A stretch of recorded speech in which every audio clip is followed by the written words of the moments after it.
Lucy, thank you so much for being here today on Heartquake. Oh, thank you for asking me to be here. Yeah, so Lucy, I have known you for so many years now. You've been part of our support group, and let's go back in time and tell me about your heart story. Okay, well, it started in 2008 Mm.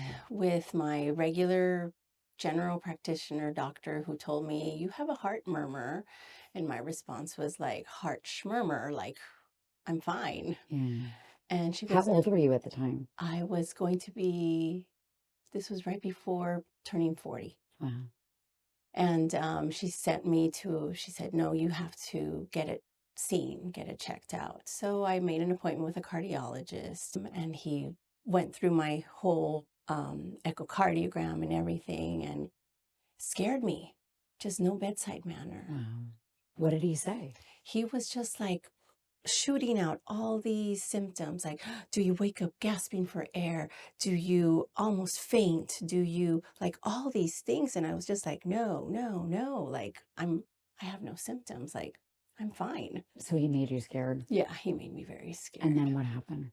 And then I met another cardiologist and he put me more at ease. He said, well, it's like a wait and see situation because they diagnosed me with aortic regurgitation. Okay. And So what is that? that's when when the blood in your heart doesn't fully come out when it beats. And so blood comes back into your heart. And then your heart has to work double to get it out. And you had no symptoms. No symptoms. Wow. So what led you to the cardiologist? They sent me to go see the surgeon, and it was weird because of his consultation room, and it was all plastic surgery. So I'm like, where am I? Like, why is it all like breast augmentation and just different procedures that had to do with like more like beauty, not heart? It wasn't a good fit. I sat there the whole But he time. was a cardiologist? Yeah, he did thoracic surgery, Wow. but apparently he had more success doing the plastic surgery. Okay. So I sat there just a blubbering mess, and I said, "No, you are not operating me." Good for you. So, You trusted your intuition. yeah. So I finally met my surgeon and he put me at ease. The first thing out of his mouth was like, "You are going to be okay." And that just filled me with so much just peace because I thought, "Oh my gosh, this is it." You get diagnosed with a murmur. You go through all of these doctors. And when did you finally feel safe and held and seen? Finally, when I met Dr. Starnes, Okay. and he, Von Starnes. yes, Dr. Von Starnes. Okay. Yes.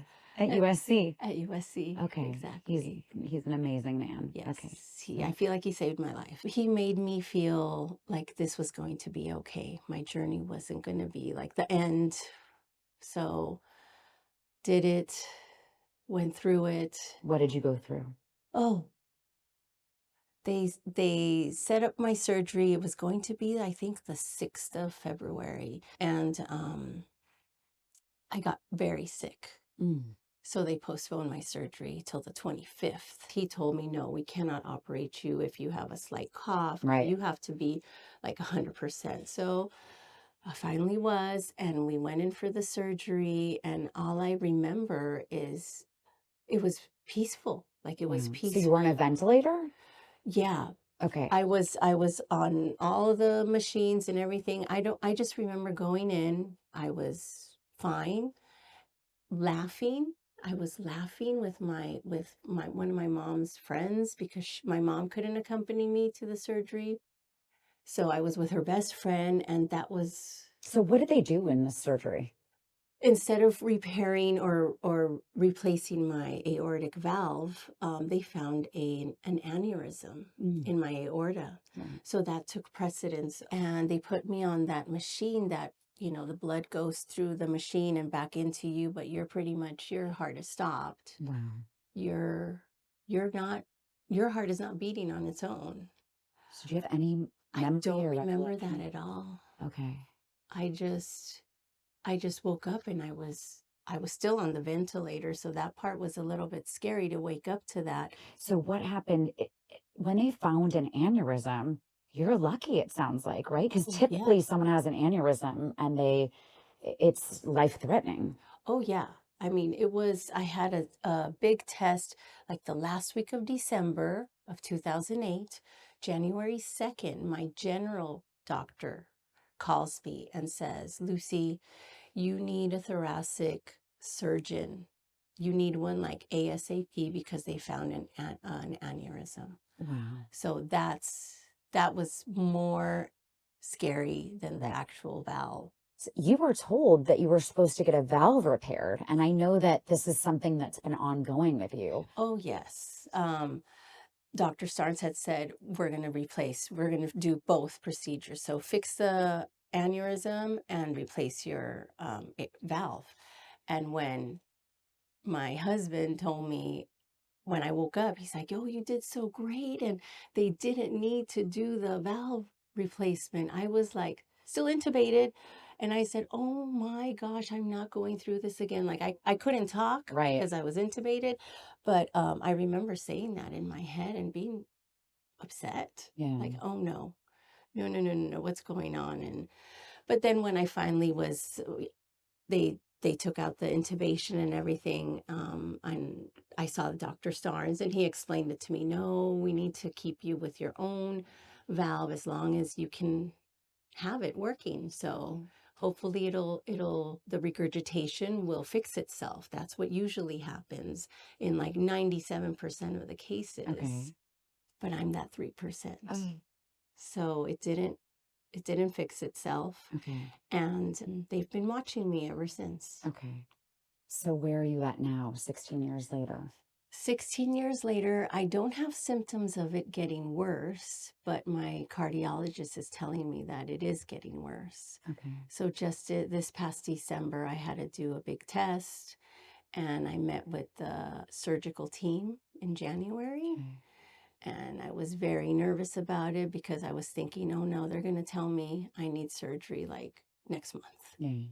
But luckily, I got partly good news that I don't need it yet. Good. So they're saying 2, 3 more years if I keep my health, if I'm healthy, keep my physical exercise up and everything, that I should be okay.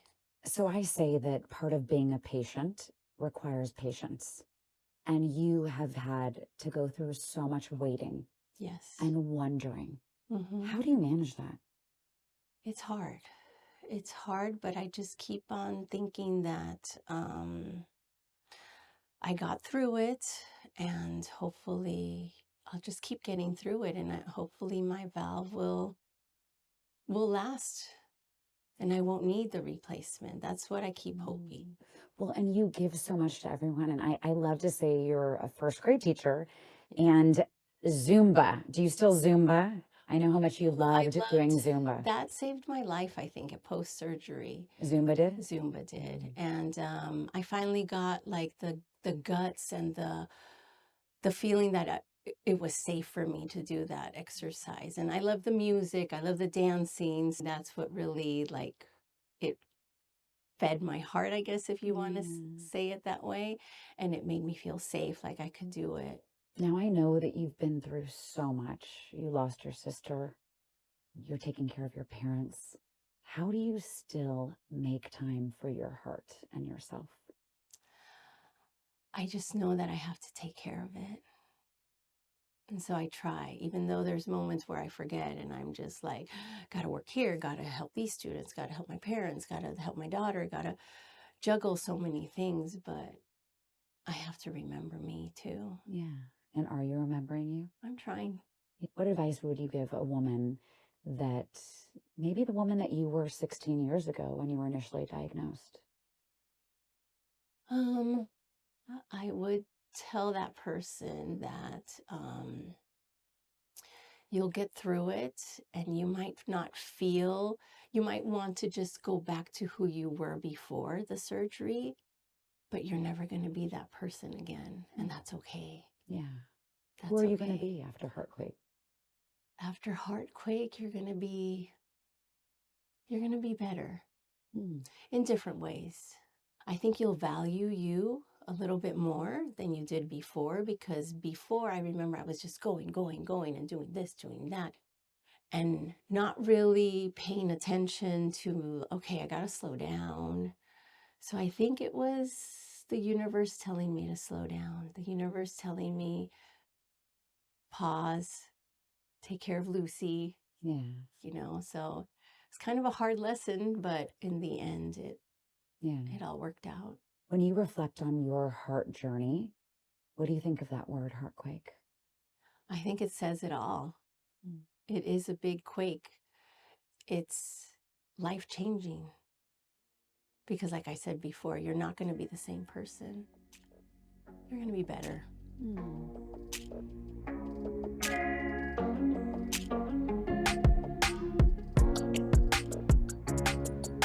Thanks for watching Heartquake Media. Make sure you check out our website and social media for more information on heart healthy living. And remember, wellness starts with the heart.